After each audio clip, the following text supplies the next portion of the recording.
Welcome to What I Wish I Knew at 30. And today I am joined by a woman whose career beautifully bridges the world of food, business, and strategy, Vanessa Barnes, director and co-founder of Food Logic. Vanessa began her journey in the kitchen, training and working as a chef, an experience that grounded her in the realities of the food service world and still shapes her practical, people-first approach today. Over the past 2 decades, she's evolved into one of Australia's most respected voices in the hospitality and food service sector, helping suppliers, associations, and brands create marketing strategies that don't just look good on paper, they deliver results. As the driving force behind Food Logic, Vanessa is known for her clear communication, deep industry insight, and genuine commitment to building meaningful partnerships that strengthen and support the entire food service community. In this conversation, we'll explore her journey from the heat of the kitchen to the heart of strategy, and the lessons she wishes she knew at 30 about growth, resilience, and redefining success on your own terms. Welcome to the show, Vanessa. Thank you so much for joining me today.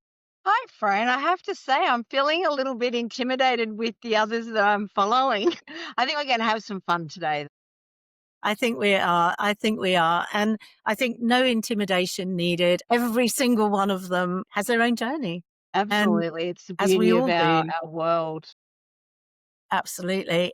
And the beauty of these platforms where we can share these things, as I've said to all my guests, if we can share just one thing from each podcast that can help somebody in their challenges, in this industry, in any industry, then, we've done a little bit of giving back to, an industry which I know has served me amazingly well over the years. And hopefully we're going to find out whether it served you well too. Yay. Did I miss anything out of the introduction? Was there anything there that I got wrong or No, that I think that you got it all right. Look, that's the professional side of my world, but at the end of the day, I'm just like everybody else. I work hard and I love my family. I've got 2 little grandbabies, and life's changed considerably. From a professional standpoint, yes, you framed it up nicely. I'm glad to hear that. So I am so, so grateful for you jumping on today, and it's an absolute pleasure to meet you. So Vanessa, imagine we're jumping in a time machine right now. You're 30 years old again. Where are you? What are you doing? And what's going through your mind at that stage of life? Do you know what, Fran? As a 30-year-old, I was purely surviving. Well, when I say surviving, I had 2 little babies, and I'd recently gone through a divorce, and I was starting to approach single motherhood, if you like, and trying to balance it with work. It was a challenging time. I also stepped away from the kitchen at that time just because of the role that I had, and I needed to kind of try and get a bit of balance. Not that it worked very well, but that was my plan. And I went into a sales role at that point. Well, I suppose with 2 youngsters, it's not easy, is it, to work shift work and be in the kitchen? No, and I was living, I don't know if everyone's familiar with the Central Coast of New South Wales, but I was on the Central Coast and I was traveling to Sydney every day, which is around about a 2-hour one-way drive. And and then obviously having to get home. So I've worked in Sydney now for, I'm not even going to say how long because then everyone will know my age, but I've worked in Sydney for a long time. It's kind of what challenges me, and what I do love is that fast pace. But I did like the fact that I lived on the Central Coast and had that real family unity and bit of a grounding, I suppose. Yeah, beautiful part of the world. So Yeah. did you feel at 30 then that you had life sorted? No, no. Were you I don't ringing even it? think I have life sorted now, to be honest. I'm forever learning, but definitely not at 30, no. What was your biggest dream at that time? Did life take you where you expected, or was it were No, you life never did take me to where I expected. I always had the ability to look long term. mm, But even at 30, I was kind of already looking ahead at what it was that I wanted to be doing, as I was to get older, so that I was able to, and I didn't even realize at the time that this is kind of, but looking back, it's really where my career was sort of shaping, was to land me in the place that I am today. Like, I started as a chef, and I'm so grateful and so thankful for that. I mean, I never had any other want or need to do anything. I always, from a really youngster, was wanting to be a chef. And then, change of circumstances in my life led me in a different direction. And then, I'm a pretty loyal person, Fran. So I'd served 10 years in that sales role, which I absolutely loved. But it was time then to look for another opportunity and not to be institutionalized, if you like, which is when I moved into a more of a sales and marketing role, and it was national, that also had some retail in it, not just food service, because my whole world had been food service.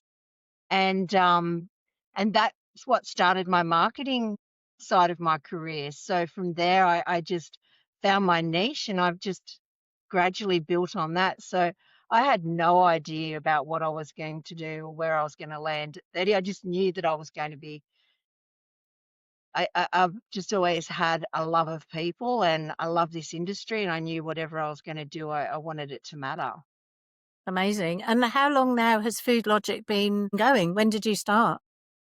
That's a really nice question. Food Logic started during COVID. I was at Australian Pork, and I had built up a food service at Australian Pork, a volume food service, and it was the Inspired program. Loved every minute of it. But when COVID hit, I really saw this need to have greater relationships between the supply chain and the operators. I saw people that livelihoods were at risk. You know, People were really just pushed beyond even the resilience that our industry is renowned for. And I knew that I wanted to do something. I didn't know what it was. I created a bit of a flywheel. Everyone's like, I'll give us your 30-second pitch. It's like, my business doesn't work like that. I don't have a 30-second pitch. We are a solution-based business that Yeah, really, businesses find us for a need that they have. And that's what Food Logic was created to do during that COVID period. And we've just evolved ever since then. And it's a business that I'm really proud of. that's lovely, fantastic. There were so many challenges in Australia, in Sydney, in Victoria during that COVID period. I think, how long do you think after COVID did it take for our industry to really start to bounce back?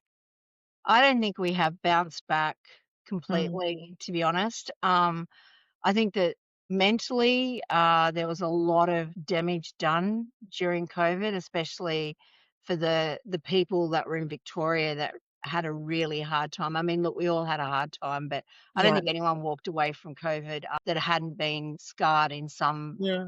I feel like 2026 is actually the year where we may have shaken the last little bit of the COVID strings, if you will. Yeah. Look, I agree with you there. I think it's been really interesting. Obviously, I've spoken to a lot of people in the industry I started this podcast in August. And again, really for those connections, as we spoke a little bit about before we started recording. But I do think there was such a mass disconnection, which I've not experienced in, my nearly 40 years now in the food industry. There was always a connection. And in the UK, in fact, our long-term relationships and connections are what kept our manufacturing business alive. But here, I think it's a long forgotten concept now, COVID in the UK. But here, I think we really have lagged. We've really kept hold of, yeah, I think damage is the right way of putting it. It's It just, really, I feel it's fear, Fran. There's a lot of fear, yeah, anxiety, fear. I mean, I'd never really experienced anxiety ever in my life until we'd gone through COVID. And I don't even, couldn't even explain why. Um, it just hit me out of nowhere. It's just, it was just a really time for everybody. And, not for everybody, that's me generalizing, but from those that I know, COVID was definitely a challenging period of time. We during COVID, because you spoke before about the disconnect, and one of the things that I started to do during COVID was start an 8 a.m. phone call. It was on WhatsApp. Anyone could join it. And it was more because there's a lot of people that live on their own or they're in shared accommodation or, just needed just to have a really random conversation. So every morning at 8 a.m. during that COVID lockdown period, jumped on a call and we all connected and we connected as an industry. And I've made lifelong relationships with people that I really didn't know much before COVID. So there was some good things that came out of it as well. yeah. No, that's terrific. And looking back, I mean, we could talk all day about COVID. I mean, it I was. know, we don't really want to. No, we It's don't. We don't over. want to, we don't want to give it any more No. air it's already had. But I think it was fundamentally, it did have such a big impact on the food industry, the food service industry, of course, because everything was locked down. There was lots of innovation during that time. But yes, I think it's best left there, and we're looking to the future now, to innovation and to, and AI and everything else And that I we now. just feel like had we not have gone through that period though, I question as to where a lot of us would be right now. I mean, would I have ever really started Food Logic or would I have taken the risks that I took and I'm not alone. A lot of people are the same. So I think that you're absolutely right. Innovation, opportunities. It gave us the time to stop and think and look at our life and educate ourselves more or upskill ourselves more in areas that we'd never really had the time to do. Yeah. Right. And that's kind of a big part of the story to lead us to where we are today. Amazing. Looking back now, Vanessa, if you go back to, your time at 30, what's something you were completely wrong about at that time? I'm never wrong, Fran.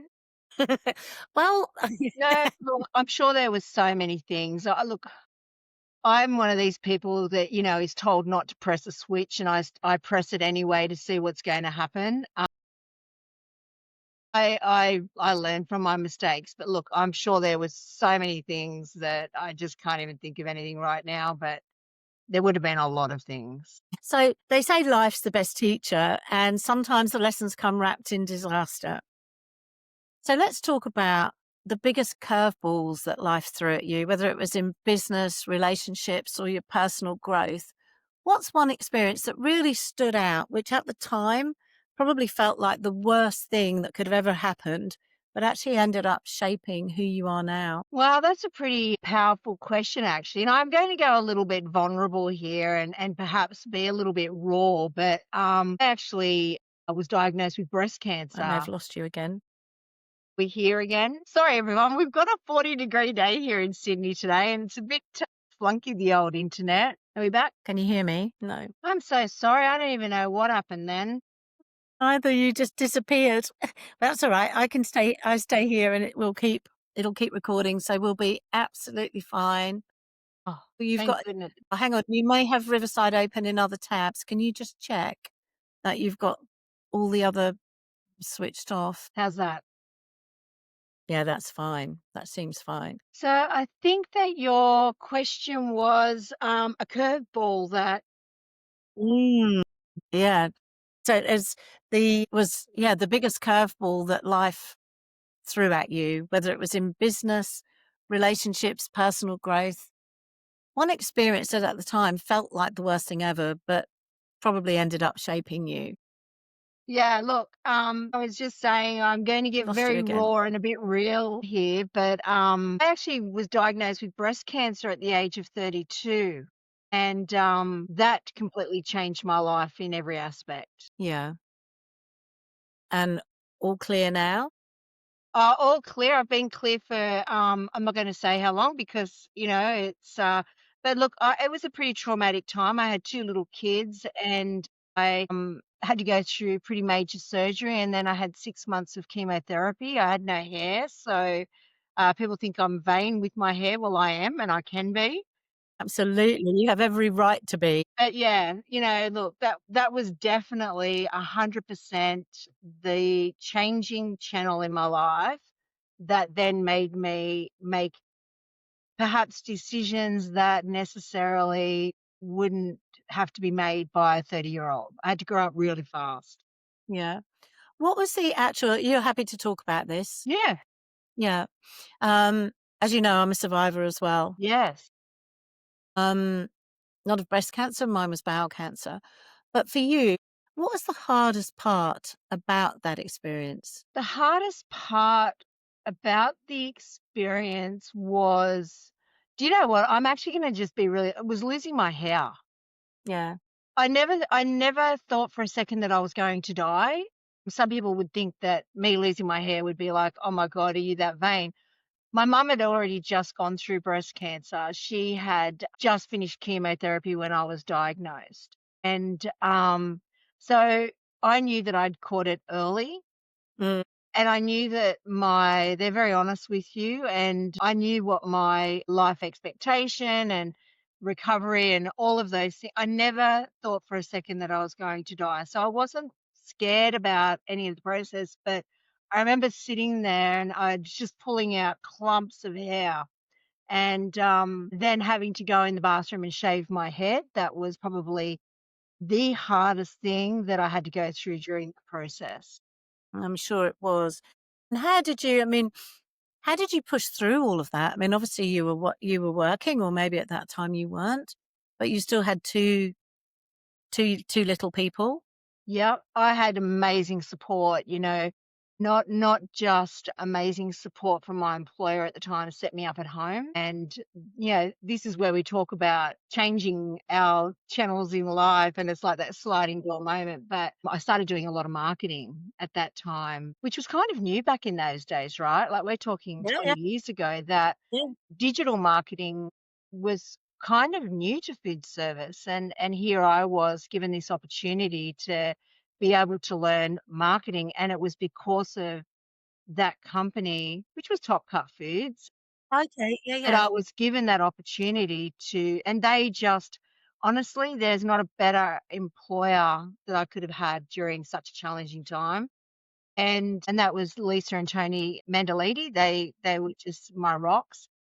And then my family, of course, was just my mum and dad moved straight in. They started helping, and I had a community around me. I was really fortunate. You were, especially like with mum having just gone through it as Yeah. well. Yeah, it's not easy. I mean, if you could go back and whisper advice to yourself in those moments now when you were 30, what would you say? I'd probably say slow down. It's a marathon, not a race. Not everything has to be done right now. It's got to be done and dusted straight away. And I would probably say to myself just to slow down. And how do you think that challenge actually changed the way that you approach success today? The breast cancer. Well, the whole challenge of that experience of, something a curveball coming at you. Yeah. I think I learned to listen, Fran. I learned to listen. I was definitely not a very good listener before that. I was more of a talker. Probably watched too much Dr. Phil, but I did become. I really Nothing on did. nothing Phil. Everyone at home at 1 o'clock to watch him, of course.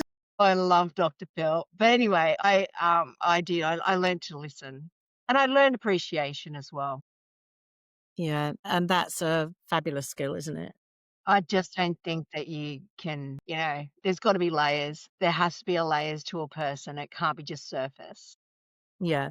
No, definitely. And being able to listen is a wonderful skill. I can remember my grandmother always saying to me, "You have 2 ears and only 1 mouth." And I think she meant because I talked a lot. I can't remember whether she did or not. I know for sure it was. Being able to listen, but appreciation and being grateful for things changes perspective immediately, doesn't it? It really does. And there's talking it and then there's practicing it. And I've always really tried myself to practice it. I'm not always right. I don't look, I get busy and Yeah, life gets in the way, but it's one thing that I do try to make sure I'm very in tune with is being grateful and appreciating the small things. I love that. And so true, so true. So let's get to the heart of the episode. If you could go back and give your 30-year-old self just 3 pieces of advice, what would they be, Vanessa? I would definitely I know this is just going to be really left, but one of them would be to understand finances better. Love that one. You know, we weren't really brought up in an era where we were taught, well, I wasn't anyway, to respect money. Mm, Really wasn't that interested. I mean, we never really went without anything growing up. I just had no respect for money. I definitely learned I'd really want to respect money more. mm. I'd like to get some skills. I would have liked to have had skills around that. What else would I repeat the question to me again? Because it's generally the first thing that comes to my mind that I go with. I said, what would if you could go back to your 30-year-old self, what are 3 pieces of advice that you could give them? So I think really sound advice, know your numbers. Whether Yes. you're in business or you're not, know your numbers because so many people don't respect money. So that was number 1. So you have 2 more. Think look, when it comes to friends, look, I've always invested a lot of effort and time. I love my friends. So I don't know that there's too much that I probably would have changed there. Maybe not be so focused on career, to be honest with you. I was really focused, and I think that sometimes that came in the form of not but working too much. You know, my kids would go to their dad's place, and I would be just working right around the clock so that it would be easier during the week. And I think that the other thing that I would definitely is not trying to be perfect.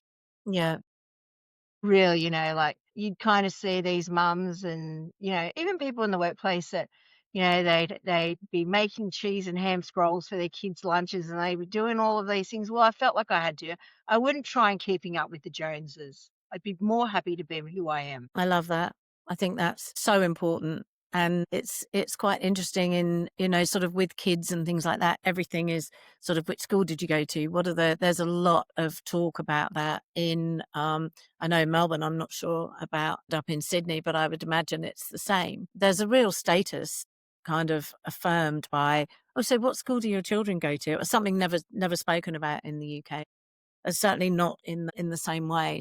I think that's really important. But just going back to you were talking, and I'm sure that there are a lot of women in the workplace who do juggle life and do juggle the children and do juggle everything. The burden of that does tend to come to the female. Is that something that you would agree with, or I think dads are so much more I've involved lost you these again? days. Uh, Okay, I know got you you're back. again. Look, I think that dads are so much more involved these days, and I take my hat off to all the fathers that I know, as well as the extended families. But I think that women have earned the right to have a lot more support around them. We can't do it all as much as we'd like to. And you know what? The family are more than happy to help you. Then take it. Yeah, If your mum or your mother-in-law or your sister wants to have your kids overnight so you can have a date night, say thank you. yeah. We don't need to be martyrs. No, we don't. We definitely don't. It's and I think you're right that, sort of men are taking on more of that of that role. I know when, sort of going back to sort of my 30s when, we were running a business, we had 250 staff, and when we split up, basically what happened was I had the children, and my career kind of plateaued at that point, and I hadn't really thought about that either until I started reflecting on what I wish I knew at 30. So, yeah, always a real balancing act, and being able to I think women are in a lot better place to be able to do everything now from Yeah, a yeah. work-life balance if you've got that support, and 100% if you've got a mum or anyone that can help. Yeah, you say thank you very much indeed. I think that's a really we had a bit of a we had a bit of dropout there, so hopefully all of that's come through. And if But not, we'll record it again. exactly, exactly, because you know what? It's such an important topic, sort of women. I've been in business a long time, so I guess I hadn't really fully understood the glass ceiling or the restrictions. Because I had a really good family around us, I was in a position where I was able to pay for a nanny that could live in as well as, but it doesn't change the fact that you maybe don't get to that swimming gala, or you don't get to, to go and help in the classroom because you're working. Your drive is different. And I think for me, I found being very much in my masculine energy was in my 30s was like I was so driven. It's an interesting. I think people are more aware of that now. Yeah, I think that we're a lot more in tune with it. I feel like I was very similar to that as well. Having said that, I was never going to be a tuck shop mum. I never was interested to go and do tuck shop, Come on, it's and it's still food service, isn't it? that was just not me. I was happy to go to work. Yeah.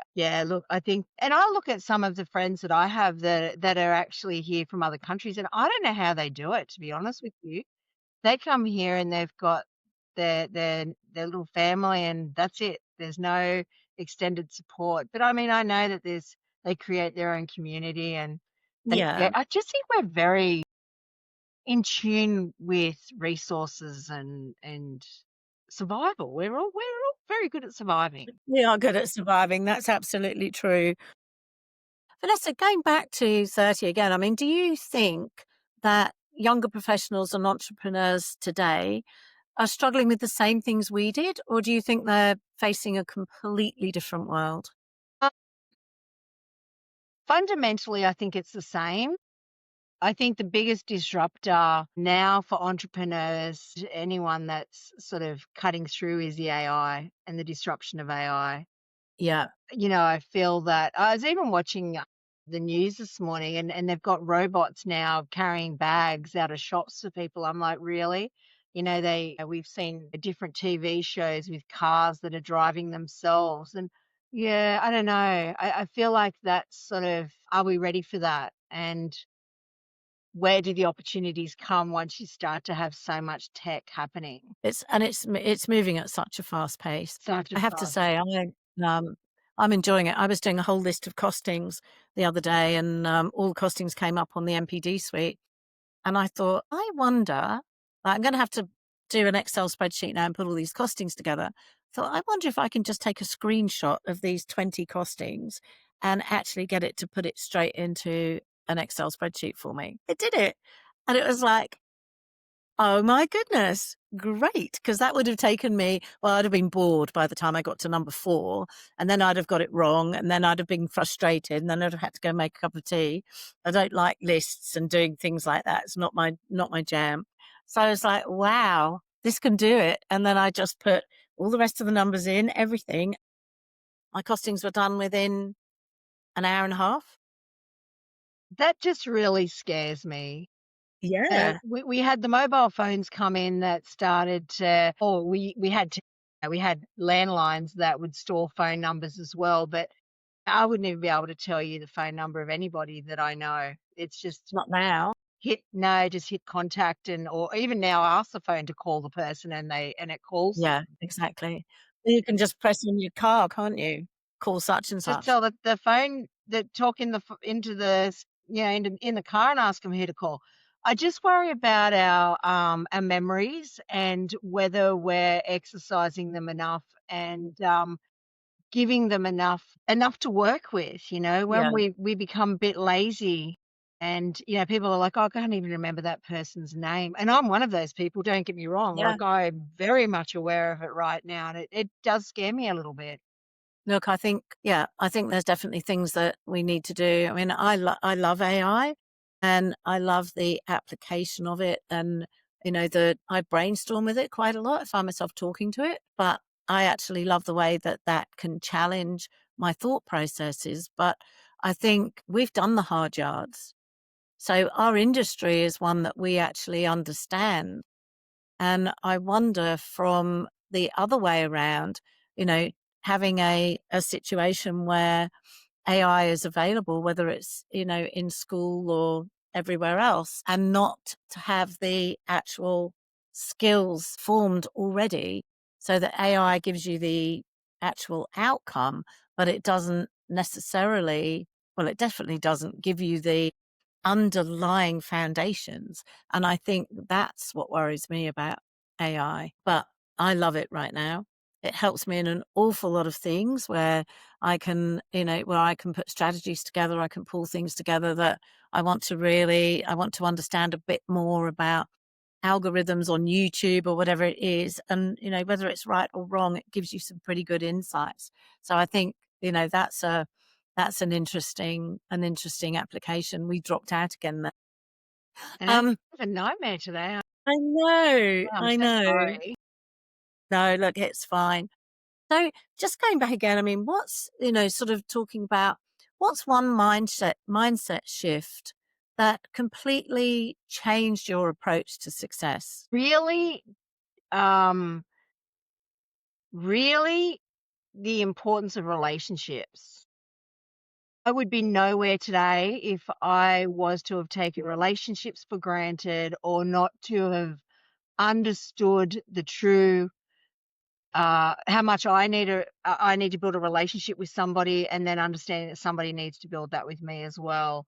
I've got a phone full of people that if I needed an ear or if I needed a bag of sugar, that I could ring tomorrow and I'd have it. And those relationships have been built over time, and it's Yeah, trust. It's relationships and trust. And I haven't always got that right either. I mean, there's definitely some relationships that I could have managed better or I could have handled better.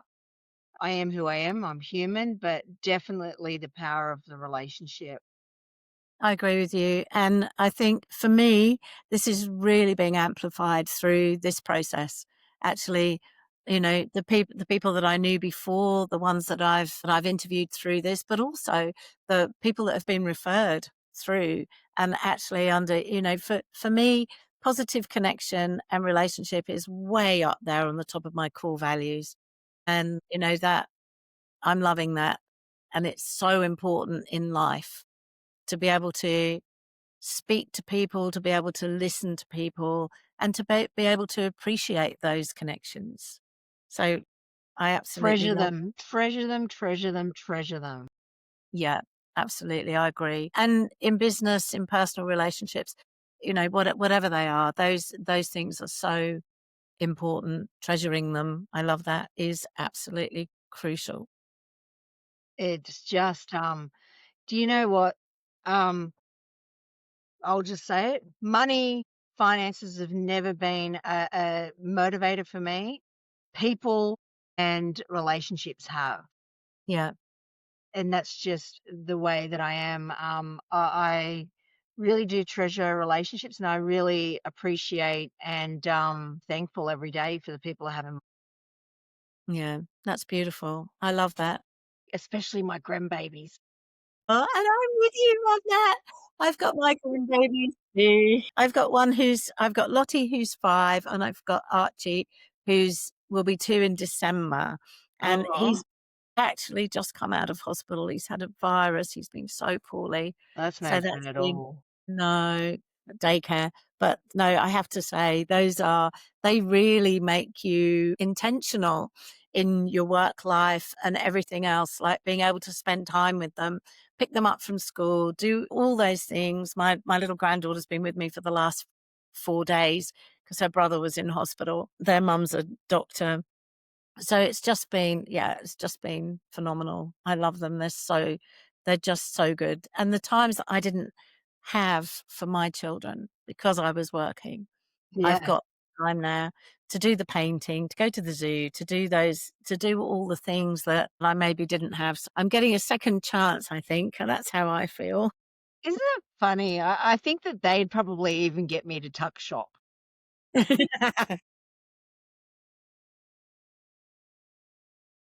I'm going to tag your kids on that. My kids I would love agree with that. you. They already know. That's brilliant. All right. We've covered the deep stuff.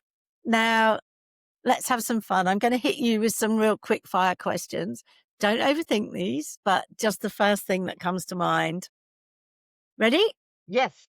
Awesome. What's the worst business or life advice you ever got? Gee whiz. That is really, nothing is coming to my mind. I actually am going to click pass. I really don't know. You don't want to call a friend. No, well, I don't think we have time, but it wouldn't be my thought. So I'll be thinking about that one and come back to you. I'll come back to you on that one. We'll go back, we'll cross over and do a live one day. If you could have lunch with any historical figure, who would it be? I would actually have to say the Queen. I'd like to come to that lunch. She's just my favorite. I was devastated when she passed away. No. I love the Queen so much. I actually went to her jubilee over in the UK straight out of COVID. Yeah. I just love her. Brilliant. She was definitely, her sense of duty, God bless her, was phenomenal. Love or hate the Commonwealth, the Queen, the monarchy, whatever. She is a true advocate for discipline and for serving others. And I think, yeah, I loved her too. What is a guilty pleasure that you refuse to apologize for? The Housewives of Anywhere. I didn't have you down for that one. I am a reality TV nut. Can't get enough of it. And not Brilliant. cooking shows or any of that. I love trash. It's just I don't have to think. I couldn't even tell you what they spoke about. I just know that there's so You much just want to drama. be there. Love Yeah. it. So, leading on to this one then, if your 30-year-old self had a theme song, what would it be? Girls just want to have fun. Brilliant. And the last one, what's one thing you absolutely sucked at in your 30s, but you have mastered now? I think slowing down. I really sucked at slowing down. I just smelling the roses. I was really sucked at it. Yeah, I get you Now, there. now I'm look. I'm not great at it, but I'm getting better. Work in progress, like a good wine, right? Absolutely. Everything's a work in progress. And what works one week probably isn't going to work next week. So Exactly. you just have to use AI to schedule yourself to fit it all in. Yes. Yeah. Exactly. Well, I actually know people that have gone overseas and asked AI to give them their luggage list. Yeah, and their itinerary. You can use it for practically everything. My son's in Bali at the moment, and they did their itinerary off ChatGPT. What scares me though was the free version. I'm like, oh my lord. Brilliant. Vanessa, that was incredible. I know so many listeners are going to resonate with your story. But before we wrap up, let's just do a quick recap. From everything we've talked about today, what's the single biggest takeaway you'd like people to remember from our conversation? Just be real, be you, um, be appreciative, and and value the depth of a relationship or the importance of a relationship. I love that. So, so important. And for everyone listening, here's my challenge to you. Take one thing from today's episode and apply it to your life this week as soon as you can. Maybe it's reaching out to someone who can mentor you. Maybe it's finally taking that leap you've been scared of. Whatever it is, take action. And if this episode inspired you, make sure to subscribe, leave a review, and share this with someone who needs to hear it. And if you have a question or a topic you'd like me to cover in a future episode, send me a message. I'd love to hear from you. Thank you for tuning in to What I Wish I Knew at 30. And remember, your best chapters are still ahead. So, Vanessa, thank you so much for your time. Thank you for joining me. So, from myself, Fran Harper, and Vanessa, Thank you bye so, for so now. much. It was a See blessing. you next time. Thank you so Bye. much. Bye.